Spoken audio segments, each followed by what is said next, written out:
we have our awards. You can't see it behind these bricks here, but believe it or not, there are some trophies to be handed out for our superlatives for MVP, Coach of the Year, Super Bowl winners, and everything else. Yeah, it's nice the NFL to pay for like all the MVP and Defensive Player and Coach of the Year trophies that we hand out. So thank you, Roger Goodell, for funding those awards that we give out to the players here. So I think we should start out here just talking about the MVP this year, what that looks like, what's the landscape going to be. So who are kind of what's your MVP bubble right now, and who is your pick right now to win Most Valuable Player? So I think it's a couple players. You got to think of players that the media likes, right? So that could be Joe Burrow. That could be Justin Herbert. Trevor Lawrence, I think, will be in media's good graces by season's end. Maybe it's a Jared Goff because of the Lions and what they do. Jalen Hurts should have probably won the MVP at one point. He was definitely the favorites at one point. Patrick Mahomes deserved it. Don't get me wrong. I feel like it's one of those 5 quarterbacks that could be in the mix there. There's always the Patrick Mahomes and Josh Allens, but I think these 5 quarterbacks are who I would put at season's end. And then maybe this is the year you see a wide receiver like a Justin Jefferson or a Tyreek Hill make it into that MVP conversation. But overall, I feel like it's going to be one of those 5 quarterbacks. If it's numbers based, I feel like Justin Herbert could have those numbers. But overall, I would lean Trevor Lawrence.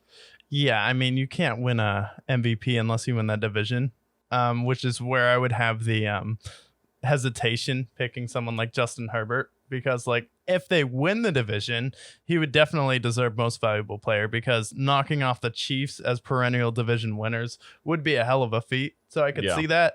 I see the vision with Justin Herbert, but I have to agree with Trevor Lawrence, and here's why. I think the Jacksonville Jaguars are going to be the number 1 seed in the AFC, and it's not because they're going to be the best team in the AFC, which they could be, but I think they play the NFC South this year, and they're in the easiest division in the AFC, where someone like Joe Burrow is going to be getting beaten up by the Steelers, Ravens, and Browns. Patrick Mahomes is going to be beaten up by some of the teams in his division. Even the NFC East, Jalen Hurts isn't going to have an easy time in the regular season. So I think just with the stats, getting Calvin Ridley, he's going to have those MVP numbers. They're going to reach up there, grab the number 1 seed, and I think ultimately I agree that Trevor Lawrence will be the MVP.